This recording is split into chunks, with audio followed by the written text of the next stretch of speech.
The biggest unanswered question is, where is the money? Welcome to Upside, where we look at the real stories that live behind the headlines affecting European venture. Today, it's Mads, Lomax, and myself, and we are talking about war, very sadly. We're talking about how the EU is navigating this new defense push. Lots of money being spent on defense. We're looking at the European Space Agency, who are looking for money to build a new satellite network with military capabilities. We've got a bit on the US, China slugging it out and what's happening with Europe. What does that mean for us over here?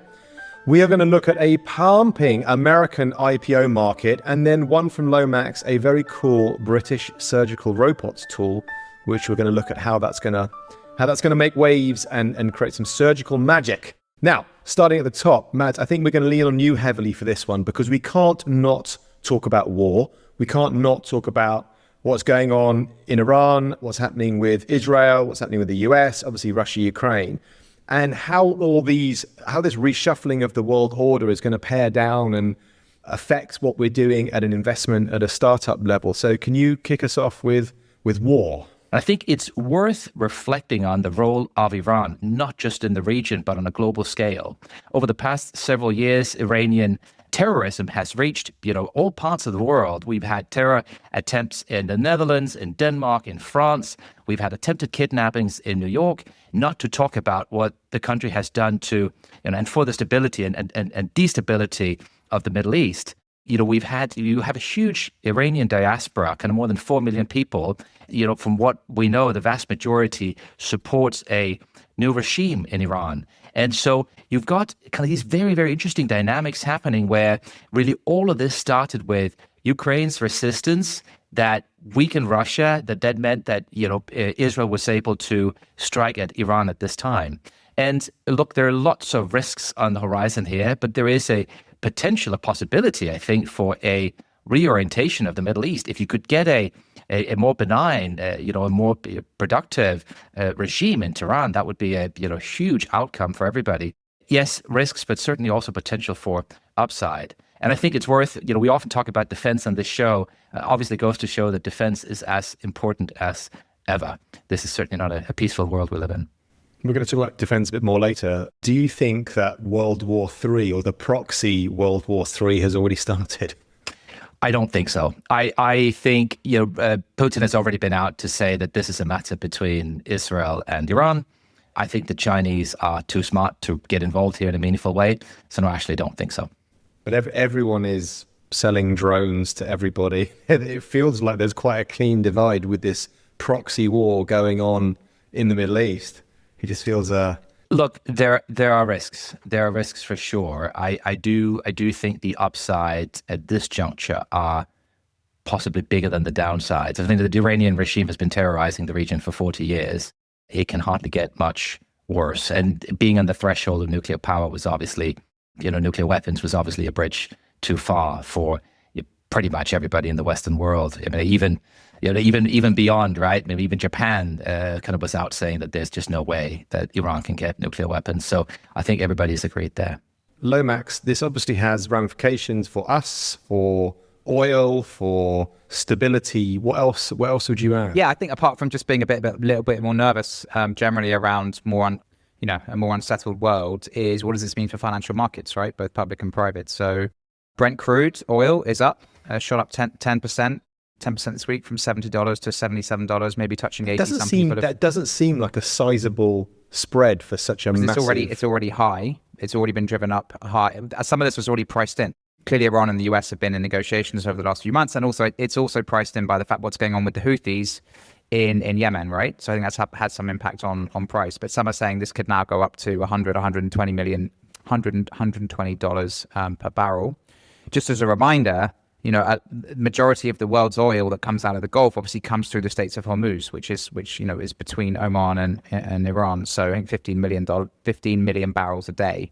So the heightened risk in Iran puts pressure on this, will increase shipping rates, etc. What does this actually mean for us? Well, look, as I said, more instability, a little bit more risk off on the investment perspective. So you can see that in the markets today. So US dollar, Swiss franc, gold, all up, areas where you traditionally fly to safety when things get more choppy. equity markets in the EU and the US down. I mean, not down by a lot, like single-digit %. What does this also mean, more importantly, I think, is on a longer-term basis, if oil prices stay high, is inflation. The higher oil rises, the more generally, the more we see inflation. So this will therefore, as we discussed here before, potentially impact interest rates. And you've seen the Bank of England today have held and not cut, which looking back 2-3 weeks ago, there was the potential that the Bank of England in today's announcement would cut by 0.25%. They haven't done that, so they've held at 4.25%. And they the Fed is still holding fast as well. I saw. Exactly. But there was a chart. I mean, obviously the EU been cutting, right? We talked about that last time, and there are other reasons particularly behind that. In the UK, there was an expectation possibly there was going to be a cut, but that's been held, and they quoted this unrest and unsettled Middle Eastern situation as one of the reasons for that. So, this is all big macro stuff. Does this really, impact founders down in the trenches and GPs investing in those founders on a day-to-day basis? No, but if it leads to a flight away from riskier assets, i.e. equities, then there'll be less funding available for us in the long term. But it's too early to tell. We'll see where this gets to. Yeah, a lot will depend on how protracted the conflict is. Yeah, and Mads, I mean, you're very optimistic on what could replace the regime in Iran, but fingers crossed, it could be worse. I don't think it'll be worse actually, but it's hard to imagine. That's true. That's true. I've seen Netanyahu supporters in Iran. I don't know how popular the regime is. I guess we'll never get any kind of proper honest overview as to what 90 million inhabitants in Iran. I guess we'll never know. But I've seen, and maybe it's good old solid Israeli PR. But I've seen BB fans in Tehran. Well, of course, if you're against the regime, Israel's the quickest way to get rid of the regime, right? Let's stay with defense. So. Defense. My personal take is the defense is gonna save Europe financially. I think we're going to see so much because of resilience tech. It's so deep, it's so wide. There's going to be so much money flowing because of this new isolationism that Trump has given us permission to get out there on our own. And I think that activity is going to come all the way down to what we're doing. I think even though I hate the notion of war, I think that, upside, obviously money and flow will circulate. Downside, it's a really sad time for humanity. However, for investors and startups, there will be activity. There's going to be more stuff coming down the track. So there are lots of stories this week about how the EU is navigating this new defense push.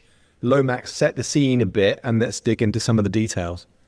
Yeah, well, I'll just start. I mean, reflecting on what you just said, I mean, I think that's a little bit optimistic, Dan, to be honest, especially in the context of venture and technology. If you're thinking that defense is really the silver bullet or certainly a big growth factor. I think money's going to flow. I think it's going to create money flow.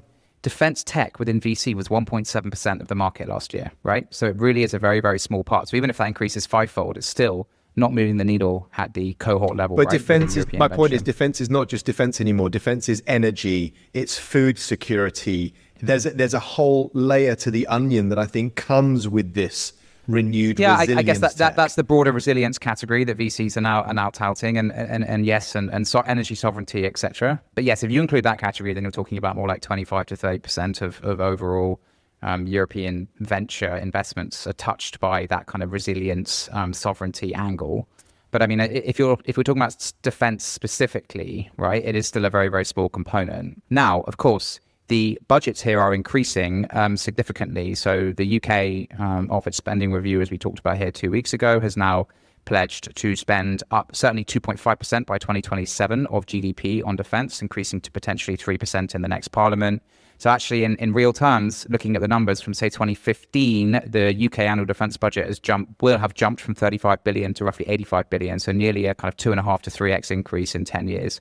The EU is increasing as well, going from 1.6% of GDP in 2023 to ideally 3% in 2030. So these are big numbers. So actually in the EU defense budget is going to increase from 280 billion to 426 billion. So these are big numbers. What are we seeing at this? How are we seeing that trickle down to startups? Well, actually, there have been 3 unicorns minted in the last 24 months within EU and UK defense. So Helsing, how much are they? 600 million, adding 12 billion euros at 12 billion. 12 billion valuation, which is quite incredible, making it one of the top 5 privately valued startups in Europe. So that's been a phenomenal and very, very quick ascent.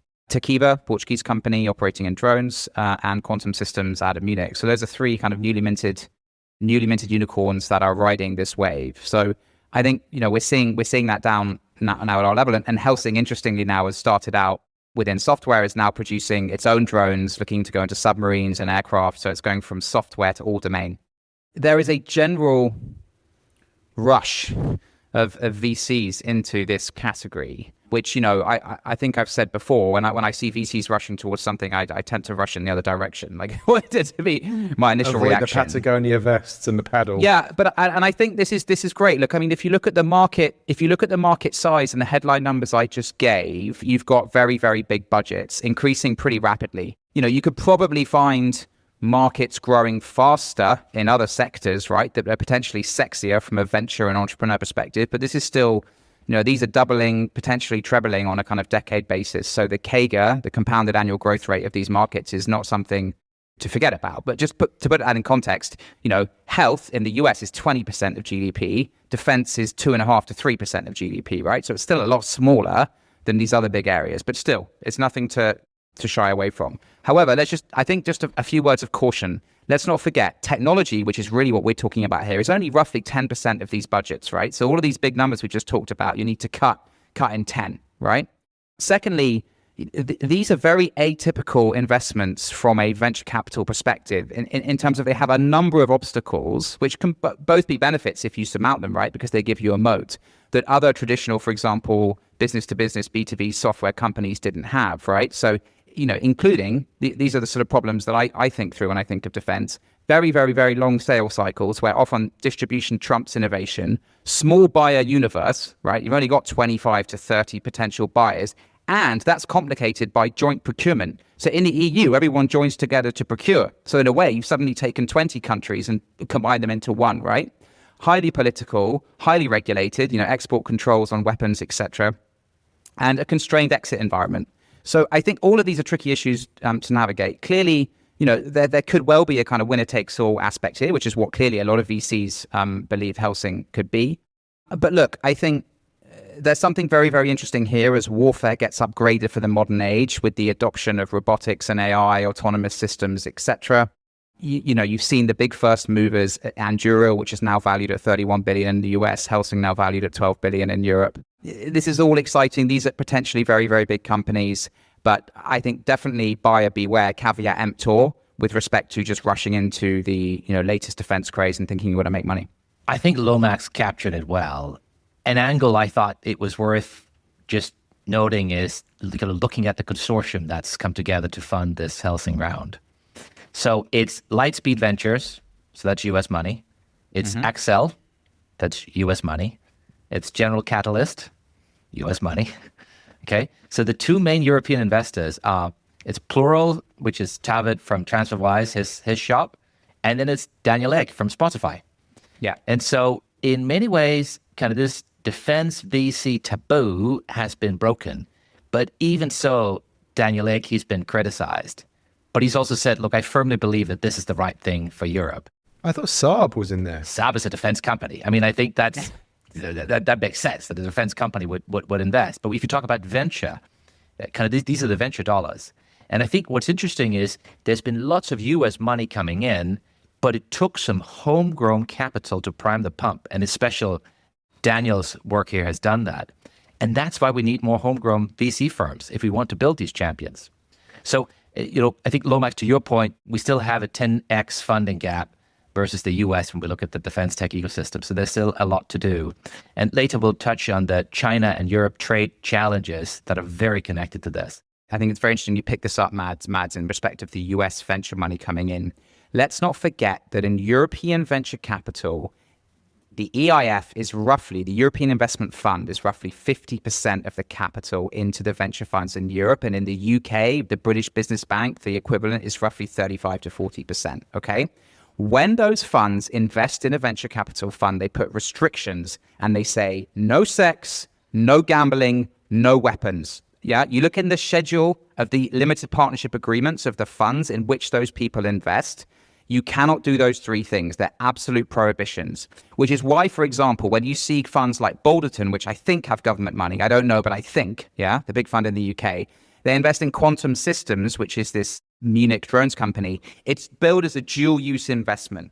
Yeah, because they in the press releases, they emphasize the civilian use cases, because I suspect the wording will say something like, you cannot invest in companies that primarily make weapons and arms and ammunition. So they kind of get around it on this legal technicality. So obviously Daniel Ek doesn't have that restriction. He puts a lot of money into Helsing, which is a pure defense company.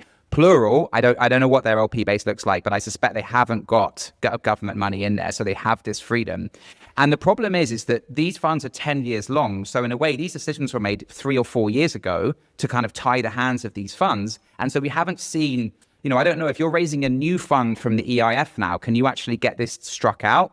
I mean, we saw the head of the EIF the other day saying, we're still not going to be investing in weapons and arms and ammunition. So this is a major difference because we have such a big government presence. And let's not forget also, if you have a fund that's a 200 million fund and the EIF puts in 50 million into that fund, their restriction taints the whole fund, right? So you actually end up tying the hands of more than just the capital that they deploy. You end up potentially, tying the hands of, 2 to 3x the amount of capital they deploy. So I don't want to be a negative Nancy or whatever on this, but this is one of the reasons why, you actually find it difficult if you're a pure defense company to raise money from a lot of venture funds. Now, and that's also why you'll see companies like Takiva, Quantum Systems, and the next ones, there'll be a big amping in dual use, and that's fine. That's a bigger dual use, makes it a bigger market opportunity, et cetera, et cetera. But that's what's going on behind the scenes. I wonder where there'll be a semi turning of the head just to let some things flow through. But Mads, one other thing I wanted to ask you was, what was the blowback with Daniel Ek? Well, Spotify is a music company, and what is the music maestro doing investing in weapons is the complaint some people have had, because, right? I mean, for many people, they don't ideologically different. Is that? It's just the ideology, and he said he thinks it's the right thing, and of course, the truth of the matter is we need to be able to defend ourselves. Otherwise, we can't enjoy our music. I mean, he was one of the first investors. I mean, Helsing is only a 4-year-old company, and he was one of the first investors. Absolutely. And that's what he had flack for. Obviously, it's a new world today. I'd say, Lomax, just on the point you made, you're absolutely right about the EIF. BBB doesn't have the same restrictions. Yes, no sex, no gambling, but no problems with defense. Oh, interesting. Okay. Well, what I would say is, that's great to hear that, maybe that's a Brexit. No, it's not a Brexit dividend because the British Business Bank has always been independent.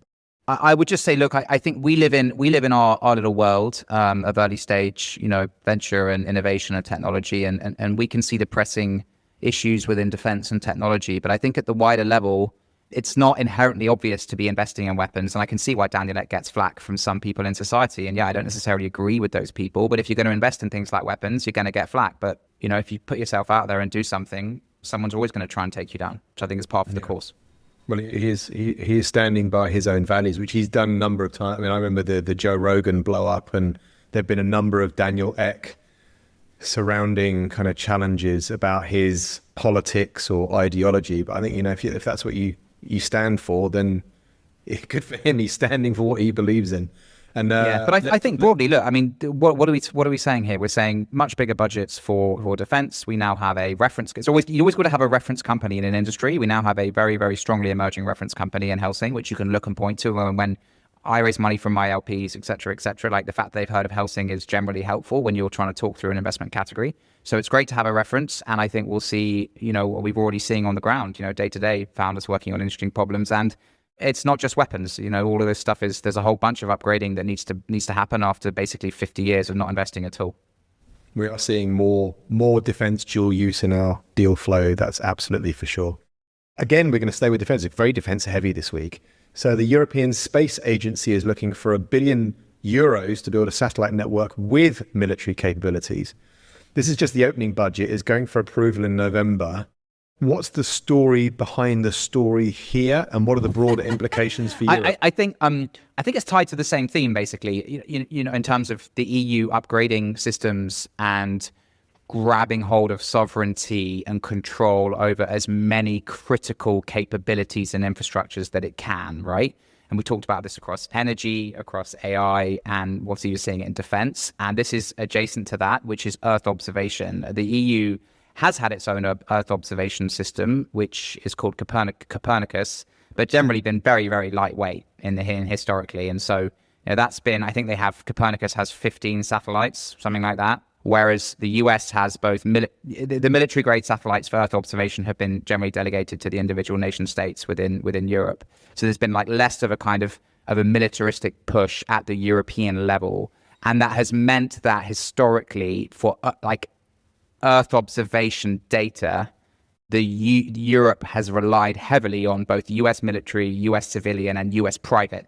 So you often read, I don't know if you often, when you look at articles about Ukraine or something, you see an image and in the bottom right-hand corner, you see Maxar Technologies or Planet Labs, right? These are US private companies, right, that have put up tons of satellites and are selling them to, well, obviously the press, but also actually to European governments, it turns out, right? So the European Space Agency has suddenly realized now, okay, Earth observation is critical. We are now, the Space Agency is now asking for 1 to 2 billion, which will actually end up becoming 5 to 6 to 7 billion, over the life of this project to effectively double or treble the number of satellites that can be used for Earth observation, particularly with a military focus. So it's again part of taking back sovereignty. Why is this relevant? Well, it continues the same theme, but I think interestingly, there will be opportunities here for both, hardware and software companies that can, tender for some of these projects, So as the European Space Agency puts out requests for, people to build the satellites or people to build systems for the satellites or people to build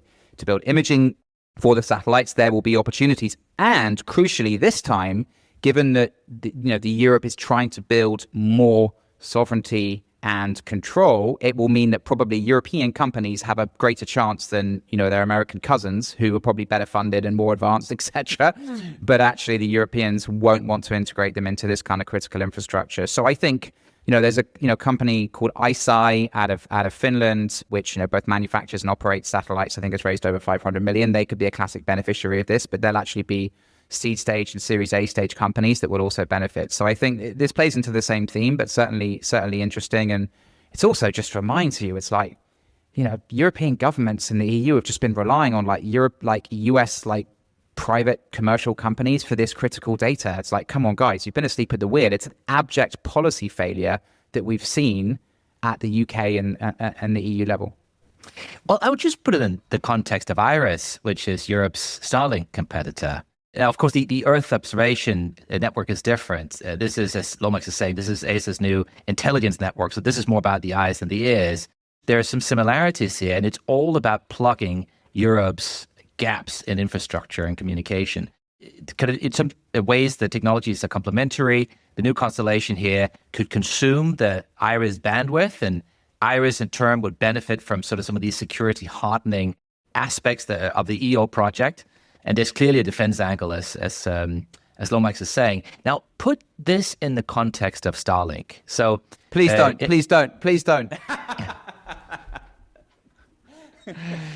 Starlink, independent analysts are saying it's cost 16 to 18 billion so far.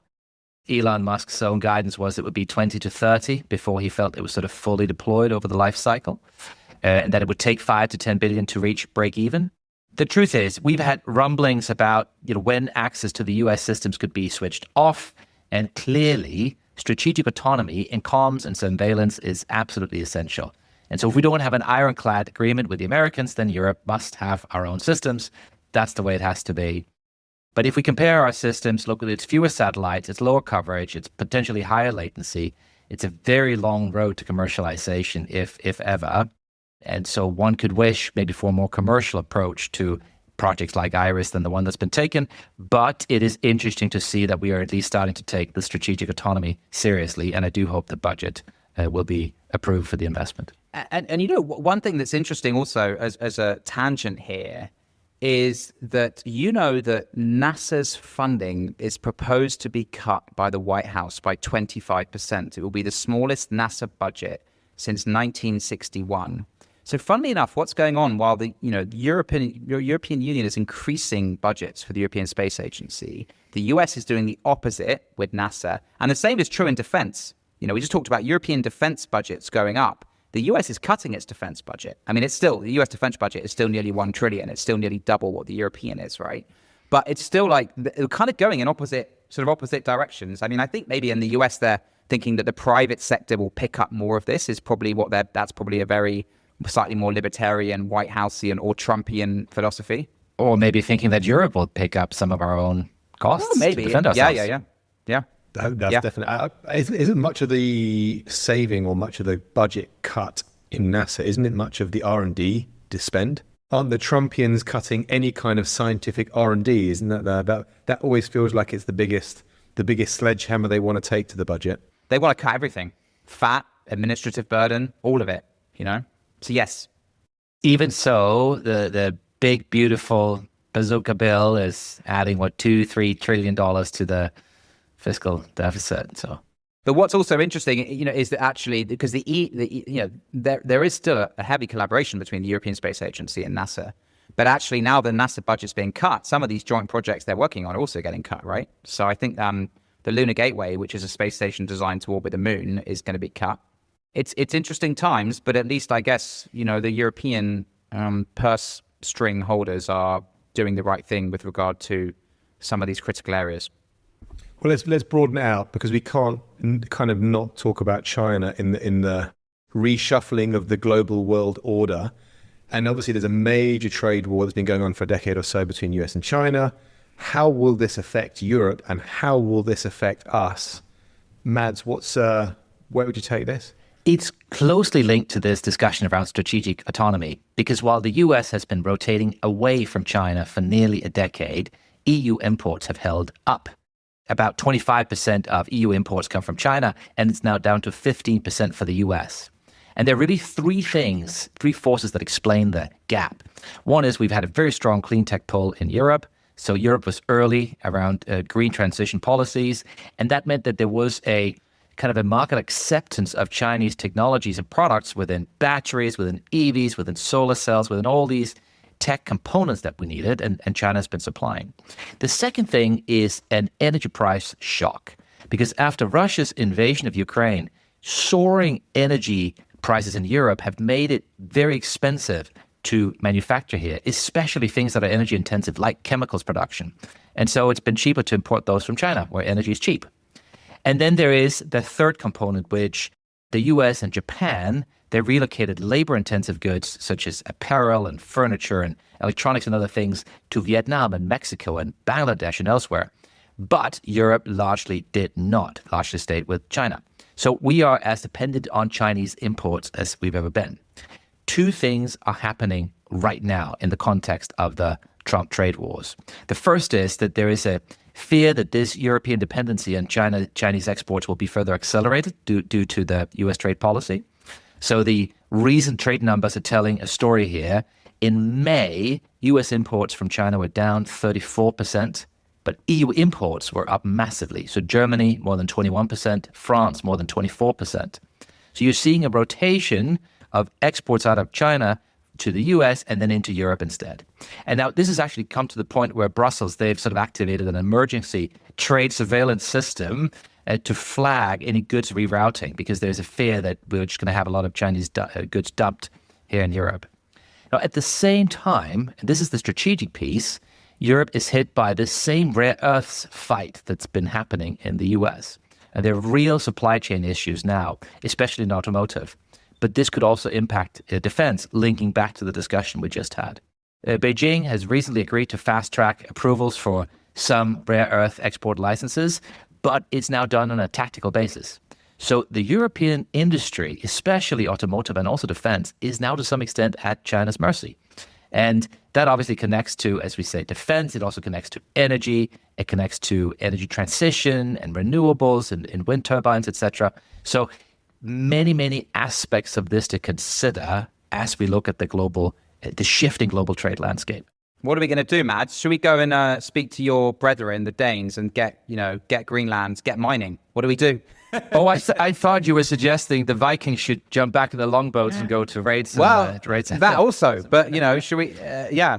But I don't think Greenland is the silver bullet. But being unable to rely on critical materials like that is definitely a problem, right? Absolutely. And we need to have a short-term strategy and a longer-term strategy for this, because obviously we can't have the European defense and automotive supply chain be idle for 4 years. But so we need kind of short-term to make agreements with China and others so we can keep having access to the materials Let me tell you something really smart. Announce that you're increasing your defense budgets by tens of billions. Oh, and then realize you need to go and ask China for more. Well, what else would you add, Lomax? So obviously there's going to be I would just a say European impact. It's going to come while downstream. We're talking about, Where are we going to go? this kind of global trade and tariffs, let's not forget we got the 9th of July deadline coming up, right? Trump had paused the Liberation Day tariffs. They kick up again very soon, 2-3 weeks time. And in the intervening period, the UK and the US have agreed a sort of mini trade deal of sorts. And the EU is trying to do the same. Slightly more difficult for the EU because the EU is a net exporter to the US, whereas the UK is a net importer from the US. So we all know Trump hates importing more than exporting, right? So he has the EU more in his sights than the European, than the British. But I think the Europeans are trying to agree a deal. And it looks like the kind of 10% baseline, which is applied pretty much to most UK goods exported to the US, with the odd exception, will apply. But that's certainly better than the 50% that Donald Trump has been threatening. And then actually, slightly worryingly, Trump this week has said that pharmaceuticals are now in his sights. We've seen before that pharmaceuticals were exempt from tariffs, but actually the EU exports at least 100 billion of pharmaceutical products to the US. So that could be, and obviously home in Denmark, Mads, of Novo Nordisk, which was once the most valuable company in Europe, now still up there. So this is definitely a big problem in one of the critical industries in the EU. So let's see where that goes to. We've got an absolutely pumping IPO market in the US, despite all the trade wars and the real wars, faltering bond markets and all kinds of volatility. The IPO market is really on fire, up around 30% or so in 25 compared to the same period last year. Now, for context, there are around 25 million private companies in the US compared to 4,500 public. In 2025, it feels like private is finally going public. The floodgates have opened. Is this short term? Is it inertia? Is it just AI? Mads, what's happening over there and how is this going to affect us over here?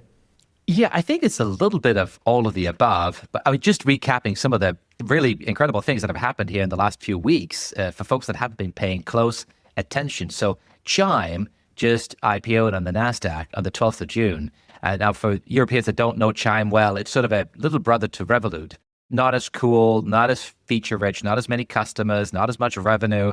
A good company, but Revolut is much cooler in so many ways. But anyway, back to Chime. It's European, baby. Yeah, well, do you know what? It is really one of the shining icons for us. Chime IPO'd and they popped 59% on the debut, right? So the share price just popped right up. The Circle IPO, so the USDC, the stable coin, they IPO'd earlier in June. They IPO'd at $31. It's now trading above $200. Okay, that's in less than a month. We have CoreWeave that IPO'd at $40, now trading up at $170.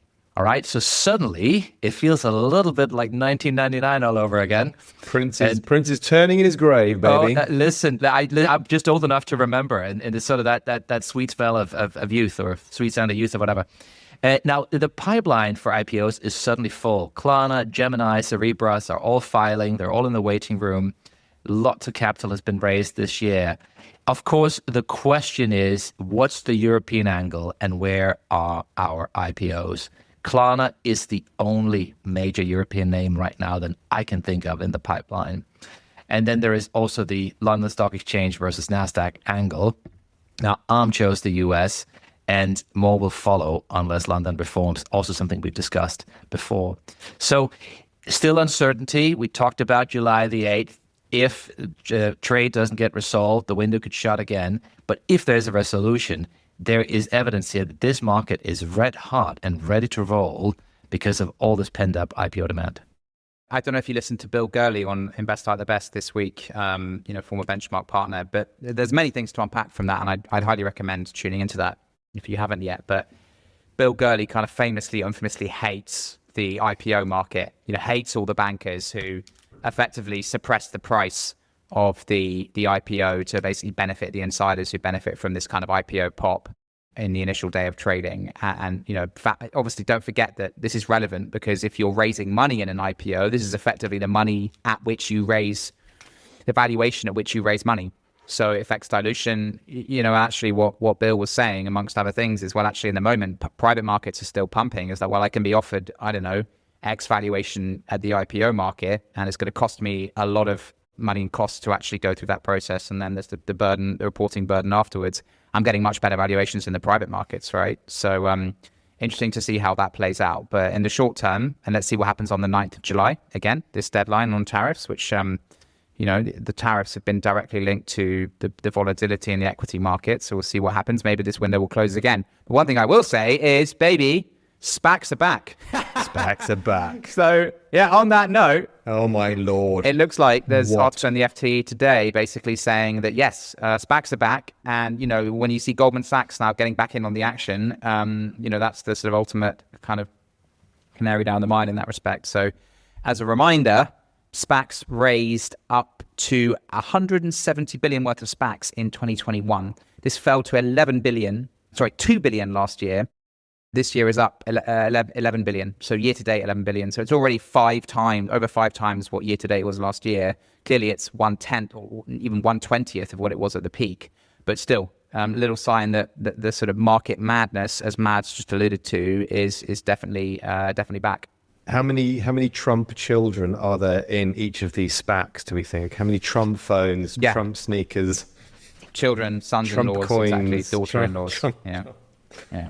Oh my goodness. Lomax, we're gonna finish out on, you've got a very, very cool surgical robot that you wanted to have a chat about. And I think there's a broader topic here, but start with what's going on with this. Well, I think it's cool. Like I think it's cool, but the context of this is that CMR Surgical, which used to be called Cambridge Medical Robotics, because they are a medical robotics company based in Cambridge in the UK, founded in 2014, has raised $1 billion, has now grown to roughly, it's not disclosed, but roughly $100 million of sales, is now exploring a exit, has appointed bankers to explore an exit at the roughly, I think the last valuation in private markets was 3 billion. So looking at an valuation anywhere north of that, 3 to 4 billion. The sort of context here is, this is a cool company that has come out of Cambridge in a critical area, but at the same time, it's like, why are they looking to sell themselves now, right? Surely there's a lot of value there they're leaving on the table here. So I think, there's a good way to think about this is through the lens of comparing the big behemoth in the market, which is Intuitive Surgical Robot Company, right? Which actually is an absolute beast that effectively targets the same problem. So this is using robots in surgery, any different types of surgery. And the reason why that might be a good thing, clearly, is it might reduce costs. It might improve outcomes. One of the big reasons for this, it levels the playing field. So you can basically take moderately experienced surgeons and upgrade them by using the robot. The robot doesn't do the surgery by itself. It's done in a kind of human and machine fashion. You can level the playing field by effectively bringing up the kind of lower to mid-level experienced surgeons to the same level as the experienced one, right? Which is clearly a good thing for healthcare systems. Just look at Intuitive Surgical. So I just mentioned that CMR is looking at potentially exiting for $4 billion. Intuitive has a market cap of $180 billion, right? This company was founded a lot earlier. It was founded in the 90s, right? But it's phenomenal. It has $8 billion revenue, 30% EBITDA margin. Like that company develops the Da Vinci robot. The CMR Surgical has a robot called the Versius robot. They both kind of retail between $1 to $2 million. So they're big ticket items for hospitals. But it's sort of an example where, the UK in this case has done a good job of developing a company that's doing, 100 to 200 million of revenue, that is one of the leaders in this field, but it's still a long, long way off Intuitive, right? But is now potentially putting itself on the block, having kind of gone through the difficult phase of getting the prototype into a kind of scaled up model that has passed regulation, that is adopted by hospitals, that is liked by doctors, and now they're looking potentially to sell themselves because they can't raise the capital to grow. I can only imagine. Why? So is that the thesis? Well, it's funny. There's an article in the FT which sort of focused on the $100 billion that it was losing every year, but it's like that's I'm afraid that's the wrong thing to be focusing on. Clearly, it's going to be losing if it's still in growth mode and buying. Well, it's market 10 years shares. old, right? It feels quite young for this kind of offering. 100%. So I feel like it's good in some respects, but let's not forget a little acquisition that happened in 2007 for a company called Celexa, which I think sold for £700 million to Illumina. And Illumina then, that technology that came out of Cambridge underpinned a lot of the product roadmap for Illumina, right, on its way to, at some point, being an $80 billion market company. Illumina now has its own problems. We talked about this the other day in the context of Oxford Ionics, which just got bought by INQ in the US for $1 billion. It's like, this is great, like a $4 billion exit in UK tech. It's nothing to poo-poo, but it's like, guys, come on. Like, where's the ambition here? Why don't we build companies of tens of billions of market cap rather than, 100 million in revenue and then sell for 4 billion? And I don't know, like this, by the way, this is very, very close to my heart because, I actually used the intuitive robot was what I had surgery with, a year and a half ago. And it's phenomenal, right? I was walking the next day and was out of hospital 2 days later, having had half my colon removed, right? And I only have like 3 or 4 tiny little scars where it was done laparoscopically, keyhole surgery. So these things are incredible. And, it's great that the UK has got from 0 to 1 in creating a kind of challenger to the incumbent company, to incumbent in the US. But it feels like maybe yet again it's selling itself short. But again, maybe a 4 billion exit isn't something to sniff at. Well, health services mixed feelings as always, right? Well, it's difficult. I mean, a billion is nothing to be sniffed at, but it is. The UK is possibly not the right place to be building a healthcare service like this. But Mads, you've got some thoughts, I imagine.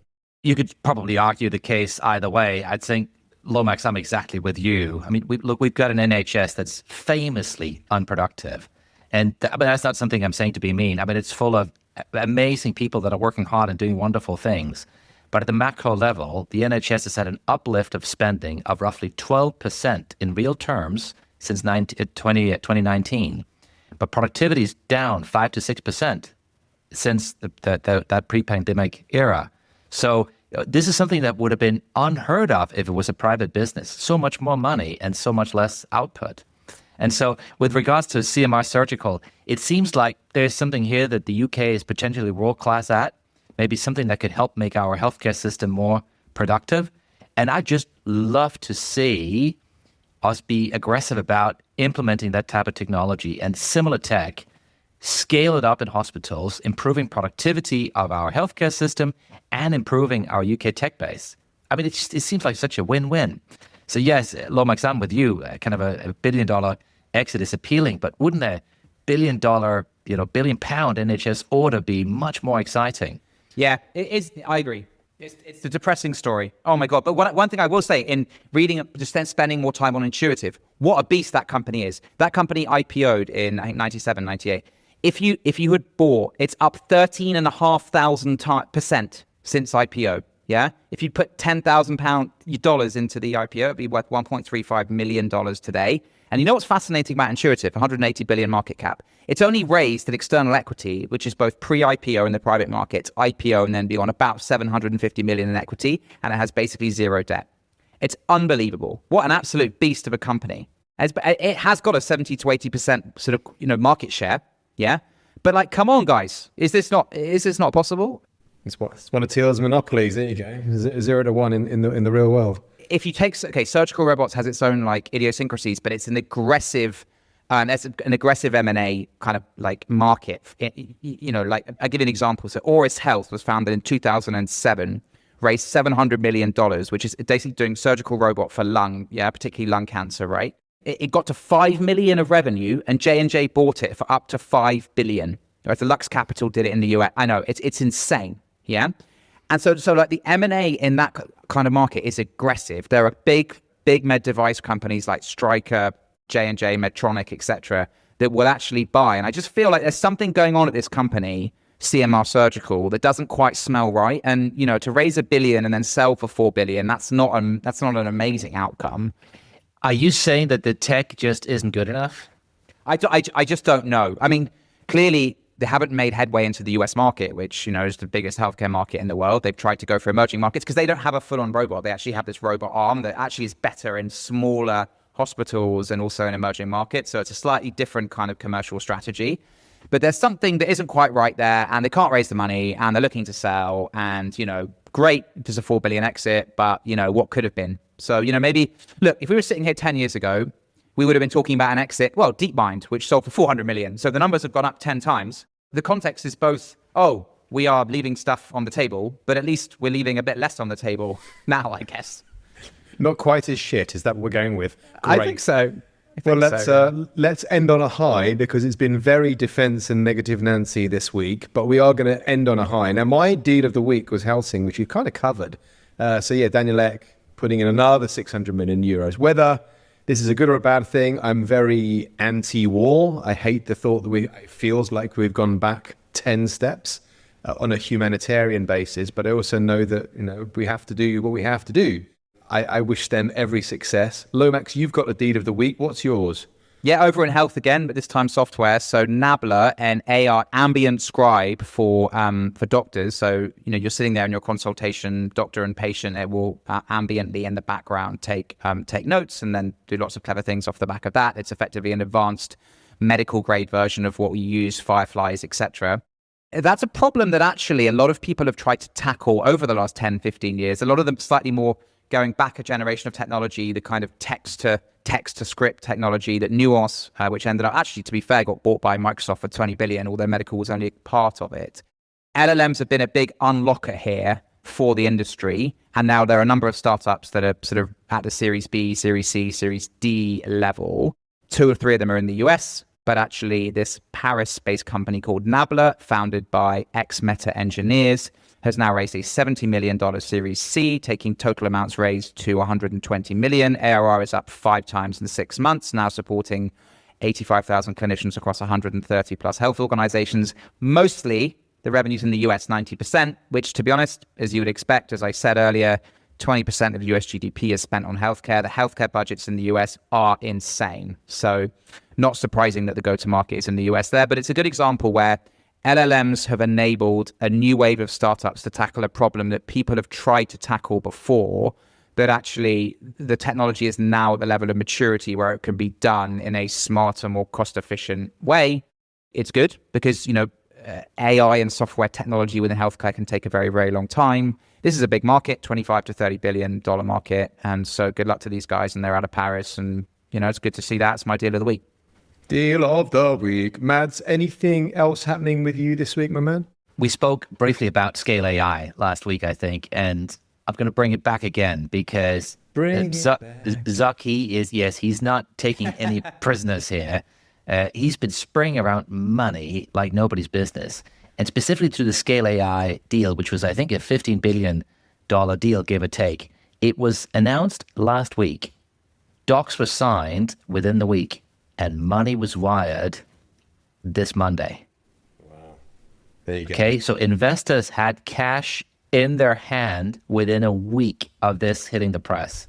I think it is the fastest major acquisition for cash to flow ever. It was not a proper acquisition. You could say it was more of an acqui-hire with an investment and some other sprinkles on top. Gagging for some engineering resources, isn't he, old Zuckerberg? Yeah, like that's an amazingly quick deal. But let's not forget, one of the reasons why that's happening is this did not require FTC consent in the US, which, the WWIII deal, which we talked about, 33 billion in Q1, isn't going to close until next year, right? Because that's got FTC, and obviously Figma ended up not closing. So we see situations where it's hard to get cash to flow in a £500,000 seed round within 4 weeks. So this is just the legal team that's been on this one. I just want to see the bank accounts, when that kind of money moves. Notwithstanding FTC, that is actually incredible. And I was lamenting last year, looking at, some of our companies getting a term sheet and not closing for 3 or 4 months. Obviously, there's no regulatory consents for any of that. It's total BS. It's literally BS.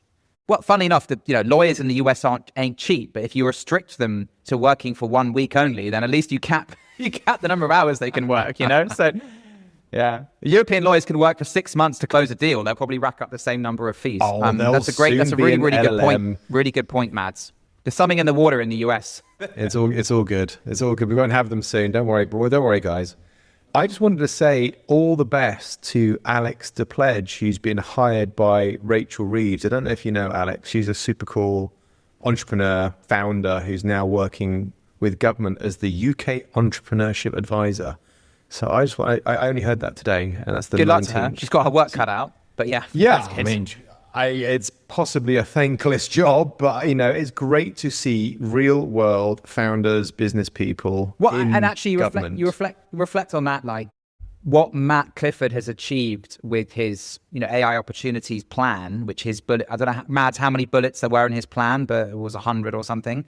But getting that adopted in full, and actually within 8 months, and as we talked about the Edinburgh supercomputer in August last year being cancelled and now being uncancelled, right? Which was, for me, a big one in terms of scaling up the UK's compute capacity at the research level.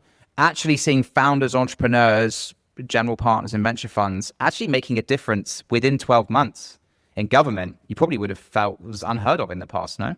I think there's something a bit Doge-esque about more business people. Listen, hold Careful. judgment aside for a second. I know.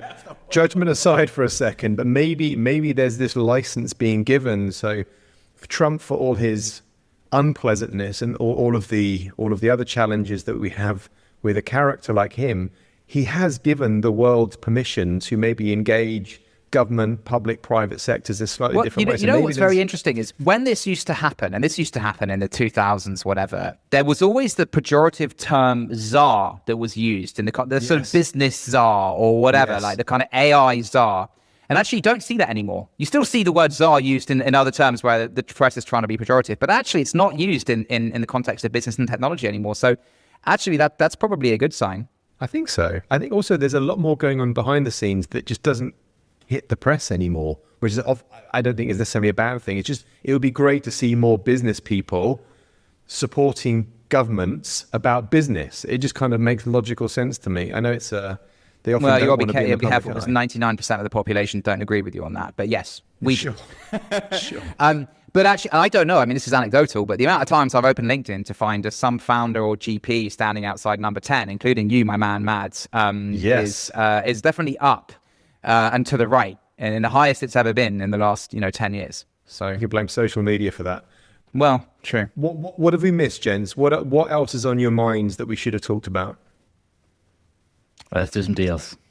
Do you know what? Make some magic. No one went to Zuck, obviously poaching, trying to spend a gazillion dollars on poaching OpenAI crew, but maybe we can just fold that into the deal. Well, no, I think clearly what happens in the football, which is a very European thing in the football markets now in Europe and the UK, is now happening in the AI markets in the US, where you're seeing $100 million signing bonuses and transfer fees for high profile developers, and it's I guess poaching level 7 or whatever level it is developers that has been going on for years, but doing it with these kind of price tags is unheard of. But it's a sign of the times, here's guys.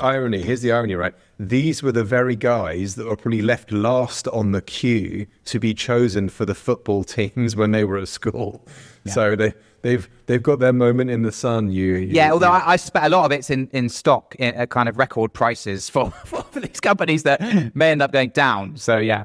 We'll see. All power to all of them. Let's just make. Well, I don't know. Products. I mean, Meta. Look, I mean, why is Meta doing this at the moment? I mean, look, certainly Zuck, I think, feels like he's starting to miss out and is worried about getting left behind. So actually, maybe if they do miss the boat here, that stock won't be worth as much as the 100 million or whatever it is they're being offered at today. So I think that is something that he's clearly. Desperate times call for desperate measures. Yet again, the guy has navigated a number of platform shifts through mini platform shifts and mega modality purchases that were all laughed at the time. All laughed at the time. Well, let's as Matt says, let's go and do some deals. I'll catch you lovely people next week. See you next one.